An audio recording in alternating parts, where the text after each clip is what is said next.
Vevor, Las Vegas. Want to thank our friends at Vevor for sending us this button maker machine. This is a really nice product. Look at the buttons we've made on our first day after taking it out of the box. They give you everything you need, including the blanks.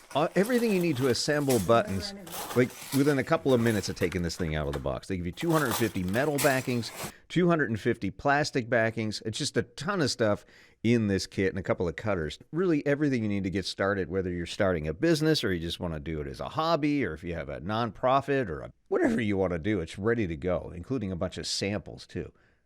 The first thing you do is take the top component and attach it to the base. You just align this with the holes.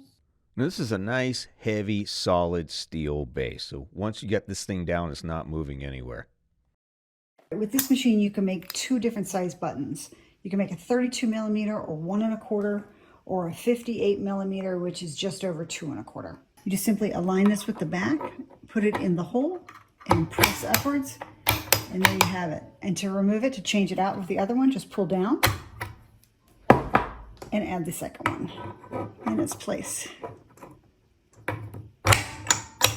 Take the actual button maker piece of it, and it comes with these screws, and you want to make sure the screws are up high because it's going to slide onto this base with the brackets in the back. So we're just going to slide this in place, just like so, and lift this up to get past these brackets, and then tighten these down. And basically you're tightening it down so that it doesn't go off. So I'm just finger tightening both of these on both sides. And here's a little better view. So you can see you've got your left mold, press 1, and your right mold, press 2. So you just slide them back and forth. Right, so you begin with your button mold on the left side. So you drop that piece of metal in first, and then you put your artwork on top of it, and then there's a clear plastic coating that you see on every button. That goes on top. And you slide that over and just punch this down. It doesn't go down all the way, so the little pins do not need to come through at this point. I wasn't sure that was the right way to do it.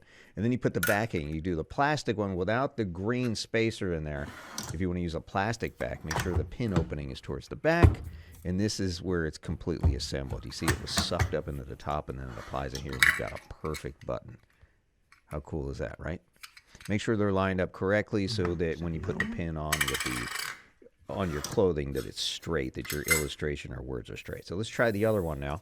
We have another one. We drew these. We draw these for art and craft shows and sell them for crazy amounts. I mean, these pins are cheap to make, and you can make, I mean, there's really a significant markup here. So it sucks it up into the top unit. These are the big 2 1/4 inch now, and you have to put these 2 spacers in over here when you use the metal backing. Make sure that's straight as well, and then slide it over, and this assembles the button. And there you are. You really got to push down on this thing. So make sure you've got a good solid table. And look at that. A perfect button every time. It's pretty amazing, actually, considering there's no electricity or anything going on here. So we can unscrew this thing. We're going to change now and make the 1 inch button. And all we do is take our spacers out. You don't need the spacers for that. The only time you need those green spacers is when you're making a 2 1/4 with a metal backing. Otherwise, you don't need it. You don't need it for the plastic, and you don't need it for the smaller one. So we're going to put the smaller, I don't know what this thing's called, a puncher. I'm going to be honest, the instruction booklet is at least a little bit to be desired. It's hard to understand. So this video will get you probably a little bit further. The instruction book will. So we screw that back in here so it doesn't move off. Basically, once you get real good at this, you probably don't have to use those guides at all. So we're going to drop the little button in there, a little mold, and then our artwork, and then the little clear plastic for the top. And it's going to do the same thing here. So slide it over. It's going to suck it up in the top. And it doesn't go down all the way. Remember, the pins don't have to go all the way through. And then we're going to put a metal backing in here. Remember, you got like 500 of these to play with the sets, with the kit. So that's real nice. You can have a lot of fun practicing. And you get real good at this after a while. And press it all the way down, and there you go. You've got a tiny pin. Look how great these, I mean, these look like professional pins that you would buy in a store, and now you could do this at home. They also give you these little cutters too. There's 2 cutters there, one for the bigger 2 1/4 and one for the 1 inch.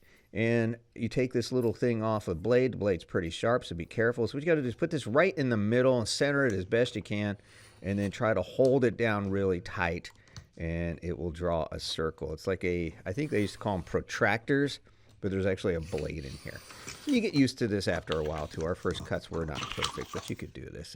If you're printing something out on your inkjet or laser printer, or you can actually use a Cricut cutting machine too if you want to cut perfect circles, but you don't need to do that. You can actually hand draw them on a piece of paper and use this cutter to get the circle you need. So we're going to put the 2 1/4 punch back in there.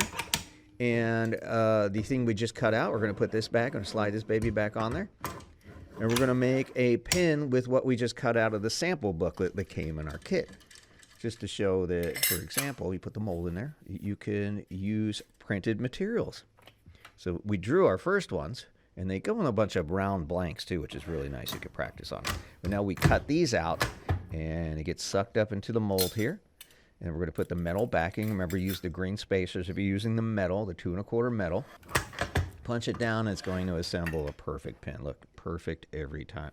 This is a great kit. I think you're really going to enjoy this.